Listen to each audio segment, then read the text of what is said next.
बारिश हो रही है हर जगह। मुल्क के चारों सूबों में जारी बारिशों के नतीजे में बाज़ इलाकों में बाय द वे सैलाबी रेलों का सामना भी है और बारिश के बायस मुख्तलिफ हादसात में कल सिर्फ एक दिन की हम बात कर रहे हैं 13 अफराद जाँ बहक हो गए हैं। तो वो जब हम थोड़ा सा ही इंजॉय या मौसम के बदलने में वैसी एक एक्साइटमेंट होती है वो फ़ौरन ख़त्म हो जाती है जब इस किस्म की खबरें सामने आती हैं। चित्राल में भी ग्लेशियर फटने से एक बड़ा और 5 छोटे पुल तबाह हो गए हैं। सिंध में मूसलाधार बारिशों से नुकसानात हो रहे हैं। इसके अलावा रोड़ी कनाल और जेकबाबाद की बेगारी कनाल में पड़ने वाले शगाब से फसलों को नुकसान पहुँचा है। बलूचिस्तान में नसीराबाद और दीगर इलाके हैं वहाँ पर तेज़ बारिशें हुई हैं। NDMA ने आने वाले दिनों में अर्बन फ्लडिंग का खदशा जाहिर किया है। अब ये ज़रा थोड़ी सी concentration on the visuals that we are showing you. मैं कल परसों ये देख रही थी और सोशल मीडिया पे तो ब्रिजेस टूटने के और इस किस्म की बहुत से आ रहे होते हैं। ये बारिशें तो होती ही थी, मतलब हमेशा से हो रही हैं और फ्लडिंग भी होती थी, लेकिन इस किस्म के ख़तरनाक विजुअल्स और डैमेज, क्लाइमेट चेंजेस, वो सब कुछ पहले नहीं नज़र आता था जो अब नजर आता है। और अब ना सिर्फ आप उसको देख रहे होते हैं, आपको ये भी यकीन होता है कि it will only get versed with time. ये भी यकीन जो है वो दिल में बैठ गया। सरदार सरफराज साहब हमारे साथ मौजूद हैं, चीफ मेट्रोलॉजिस्ट हैं। सरदार साहब, कहाँ से शुरू करें? चलें कराची से शुरू करते हैं। कल भी अब्र आलूद मौसम रहा, कहीं फुहार सी पड़ी, कहीं बारिश हल्की फुल्की हुई। अदरवाइज अगले 24 घंटे अभी भी एक्चुअली हल्की फुल्की कुछ अगले 24 घंटे कैसे नजर आ रहे हैं आपको? बहुत शुक्रिया। देखिए, कराची में तो अगस्त में ये नॉर्मल वेदर होता है, जैसे क्लाउडी और इंटरमिटेंट ड्रिजल या लाइट रेन, खासकर शाम में, रात में लाइट रेन की तरफ हो जाता है, दिन में तो ड्रिजल ही होती है ज़्यादातर। तो इसी तरह का वेदर है अगले चंद दिन, वीकेंड तक एटलीस्ट इसी तरह का रहेगा। और फिर एक और स्पेल जो इस वक्त मौजूद है, लो प्रेशर एरिया राजस्थान के ऊपर, तो वो फिर कुछ उसके इंटर होने के इम्कान है। पहले ईस्टर्न सिंध में जुमे के दिन और फिर बढ़ता हुआ कराची में एतवार के दिन हो सकती है। जनरली तो लाइट टू मॉडरेट रेनी है, लेकिन हो सकता है चंद एक जगहों पर हेवी फॉल भी हो। जैसे कराची में आपने परसों रात देखा कि कुछ जगहों पर बहुत हेवी फॉल हो गई, कुछ जगहों पर कम रही। तो इस तरह से पिछला जो स्पेल था उसने सिंध भर में मानसून में, जो पिछला मानसून का स्पेल था उसने सिंध भर में बहुत अच्छी बारिशें दी हैं। नवाब शाह में, ऊपर सक्खर रोड़ी और इसी तरह से मीरपुर खास और दादू, तमाम इलाकों में तकरीबन अच्छी तेज़ बारिशें हुई हैं। और इस वक्त वही बलूचिस्तान के जो शुमाल मशरकी एरियाज़ हैं, शुमाल मशरकी अजला हैं, उसमें झलमक्सी, नसीराबाद और फिर नीचे फुजदार, कल्लात, इन तमाम एरियाज़ में चल रहा है मानसून का स्पेल। और ज़ाहिर है पहाड़ी इलाके हैं तो वहाँ पर नदी नालों में तो आने की सूरत में फिर वो जैसे आप बता रहे हैं कि वो हो जाता है, मतलब ये कि नुकसानात हो जाते हैं काफ़ी। और उस तरफ KP साइड पे भी पिछले दिनों हो चुका और इस तरह से शुमाली इलाकों में भी।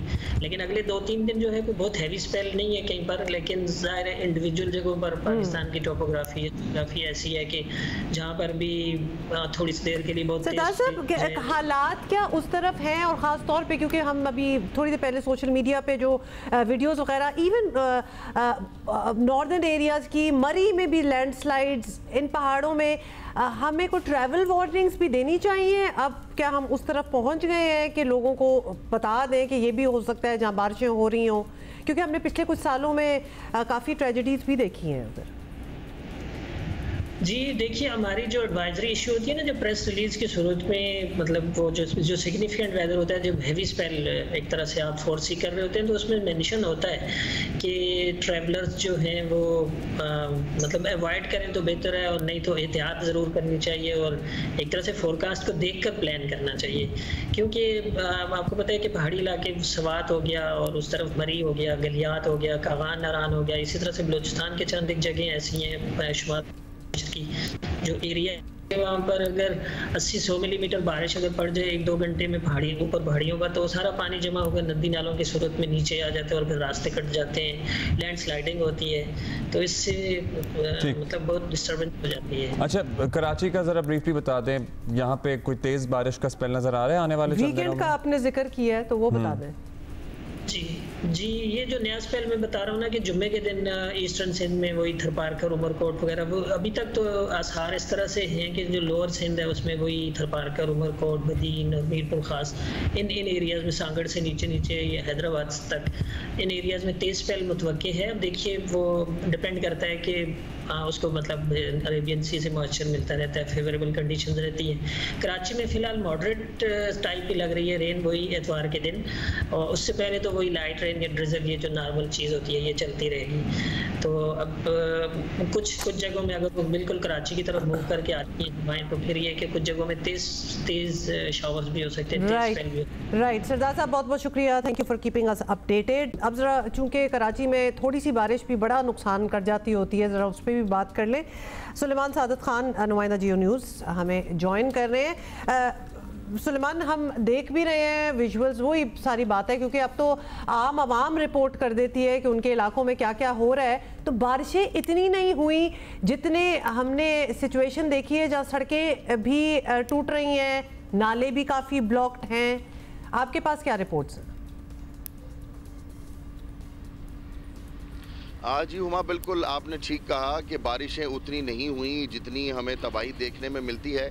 लेकिन मैं आपको बताते चलूं कि शहर के अंदर जो बड़ी अहम 106 शाहराएं, उनकी सूरत हाल तो कदरे बेहतर रही कि बारिश के कुछ देर बाद वहां से पानी चला जाता है। लेकिन जो अंदरूनी इलाके हैं, जैसे मैं आपको इस वक्त रिपोर्ट कर रहा हूँ, ये क्लिफ्टन ब्लॉक 2 का इलाका है, KDA स्कीम 5 है, यहाँ से चंद ही कदम दूर जो है वो बिलावल हाउस है, और करोड़ों रुपए की लागत से यहाँ पर ये सड़कें बनाएगी। लेकिन मेरी अकब में अब आप देख सकती हैं कि यहाँ पर इस निज़ाम की बोसीदा हाली जो है उसकी मंजरकशी हो रही है कि सड़क जो है वो मौजूद है लेकिन टूटी हुई है। पानी जो कि बारिशें रुके हुए 2 दिन हो चुके हैं, पानी मौजूद है, गटर मौजूद है लेकिन ढकना मौजूद नहीं है। तो ये तमाम तर सूरत हाल जो है वो शहर के अंदरूनी इलाकों में होती है। और इस शहर का अलमिया ये है कि यहाँ पर निज़ाम तो ज़रूर मौजूद है, लेकिन तितर बितर निज़ाम है कि शहर का मेयर मौजूद है लेकिन उसके अंडर जो है वो KDA मौजूद नहीं है, टाउन म्यूनिसिपल कॉरपोरेशन मौजूद नहीं है। शहर में 25 टाउन है जिनकी जिम्मेदारी है कि वो बरसाती नालों को अंदरूनी इलाकों में साफ़ करें। लेकिन बारिशों के बाद हमने देखा अहम शाहराहों की तो पानी निकल जाता है, नकासियाब हो जाती है, लेकिन अंदरूनी इलाके हमेशा जो है वो पानी भरने की जो है वहाँ पे शिकायत रहती है। और इस वक्त भी जब हम रिपोर्ट कर रहे हैं, शहर के मुतादिद अंदरूनी इलाके ऐसे हैं जहाँ पर सड़कें टूटी हुई हैं, गंदा पानी मौजूद है, सीवरेज का निज़ाम मौजूद है। और ये सूरत हाल कोई आज के नहीं, हर बार ऐसे ही होता है। और इसकी इस बुनियादी वजह जो हमें दिखाई देती है। अच्छा, अब ये बताइएगा सुलेमान के निज़ाम जो है ना, वो मेयर कराची की जिम्मेदारी है कि पूरे शहर के नाले साफ़ करें, क्योंकि बहुत से इलाके उनकी जुरिस्डिक्शन के अंडर नहीं आते। वो कहते हैं जी हम तो अपने कर देंगे, बाकी नहीं करेंगे तो क्या बनेगा। तो किस किस की जिम्मेदारी है एक्चुअली, क्या क्या सफाई करे कोई? अब्दुल्ला, बुनियादी तौर पर शहर में 42 बड़े नाले हैं जिनकी जिम्मेदारी कराची मेट्रोपॉलिटन कॉरपोरेशन की है। 520 छोटे नाले हैं जिनकी जिम्मेदारी 25 म्यूनिसिपल कॉरपोरेशन यानी जो कि टाउन्स हैं उनकी ये जिम्मेदारी है। साथ ही साथ KDA एक बहुत बड़ा इदारा है, उसकी जिम्मेदारी है।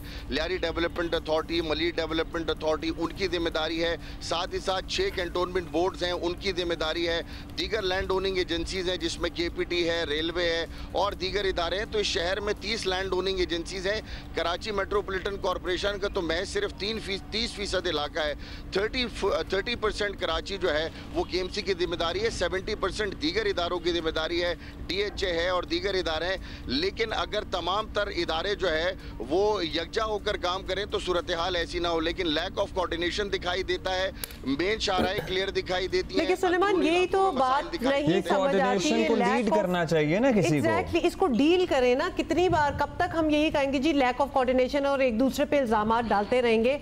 छोड़ दे नाले वगैरह भी। अगर सड़कों की बात कर लें, जो सड़कें बंद भी जाती हैं, जो सही होती हैं, उसमें कितनी बार हमने सिंक होल बनते हुए देखे हैं। अभी हुआ था। अभी रिसेंटली सड़क बीच में टूट जाती है, नीचे गिर जाती है, पानी एक बहरा होता है। ये भी तो सिंध हुकूमत की ही उसमें आता है, जुरिस्डिक्शन में। अगर अब बल्दियाती निज़ाम भी इनका अपना है, हुकूमत तो इनकी अपनी है, तो फिर कोई रीज़न नज़र नहीं आता कि इतनी बैड क्वालिटी, इतनी नाकिस क्वालिटी की चीज़ें इन द फर्स्ट प्लेस बनती ही क्यों हैं, जब उनको पता है कि ये थोड़ी सी भी बारिश नहीं ले सकेंगी। आप बिल्कुल दुरुस्त कह रही हैं। जिस सड़क के धंसने की आप बात कर रही हैं उस सड़क को जो है वो सिंध हुकूमत ने ही बनाया और सिंध हुकूमत के मातहत ही लोकल गवर्नमेंट है। तीसरी बार पाकिस्तान पीपल्स पार्टी की हुकूमत है, लेकिन उसके बावजूद अगर ये सूरत हाल है तो ये इनकी कारकर्दगी पर सवालिया निशानी है। और गुज़िश्ता रोज़ हमने ये सवाल मेयर कराची बैरिस्टर मुर्तज़ा वहाब से भी कहा और किया, और उनका यही कहना था, गो कि उन्होंने इस बात का इंकशाफ भी किया कि ये सड़कें जो बनती हैं और उसके बाद टूट जाती हैं तो ये उन लोगों पर सवालिया निशान है और इन इदारों पर सवालिया निशान है जो कि इसकी थर्ड पार्टी असेसमेंट भी करती हैं। सिंध में तो अब चूंकि वैसे अगर मेयर कराची भी सवाल ही हमारी तरह करते रहेंगे तो फिर क्या होगा, क्योंकि सवाल करना तो उनका काम नहीं है। वो अपनी क़यादत से बात कर सकते हैं, वो इस सिलसिले में कोई किरदार अदा कर सकते हैं। सवाल तो हमारा आप जैसे लोग करें ना। वो क्यों नहीं एहतसाब करते? मतलब वो उस पोजीशन में है जहां वो इस बात का एहतसाब करें, वो हमारी तरह सवाल क्यों कर रहे हैं? सवाल तो हम आवाम करेंगे ना। बिल्कुल दुरुस्त कहा आपने। हमने भी यही सवाल किया कि एक आम शहरी जो है वो मेयर कराची की जानिब देखता है, उसे नहीं मालूम कि इस निज़ाम में कितनी खराबियां हैं और ये होना चाहिए। तो जिस पर उनका ये कहना था कि एक पैराडाइम होना चाहिए जिसमें मेयर कराची को तमाम लैंड ओनिंग एजेंसीज का इख्तियार होना चाहिए, तो फिर वो जवाबदेह भी होंगे। उनका ये कहना है कि वो केएमसी की हद तक तो जवाबदेह हैं, लेकिन दीगर इदारे जिनके वो सरबराह नहीं है उस पर वो क्या बात कर सकते हैं। लेकिन साथ ही साथ कराची वाटर कॉरपोरेशन के इख्तियार उनके पास है, जिस पर हमने उनसे पूछा कि ये जो सूरत हाल पानी जो है वो खड़ा हुआ दिखाई देता है। उनका ये कहना था कि इतवार को जो उन्होंने इजलास किया उस इजलास में उन्होंने शदीद बरहमी का भी इज़हार किया और वार्निंग भी दी है उन तमाम अफसरान को जिनकी जिम्मेदारी है, क्योंकि सेवरेज का वाटर कॉरपोरेशन का महकमा एक ऐसा है, ये तमाम तर सूरत हाल जो आप मेरे अकब में देख सकती हैं, ये उनकी जिम्मेदारी थी कि यहाँ पर गटर के ढकने होने चाहिए थे वाटर कॉरपोरेशन की। ये जो सेवरेज का गंदा पानी यहाँ पर मौजूद है, ये जिम्मेदारी जो है वो वाटर कॉरपोरेशन के महकमा सेवरेज की होनी चाहिए थी, लेकिन वहाँ उनके कानों पर जूं तक नहीं रेंगती, चाहे आप उन्हें तब्दील कर दें। नहीं, it is a terrible state of affairs. It is a terrible state of affairs when you look at the city। जो कराची के पुराने रहने वाले हैं उनका दिल खून के आंसू होता है, जो बात है।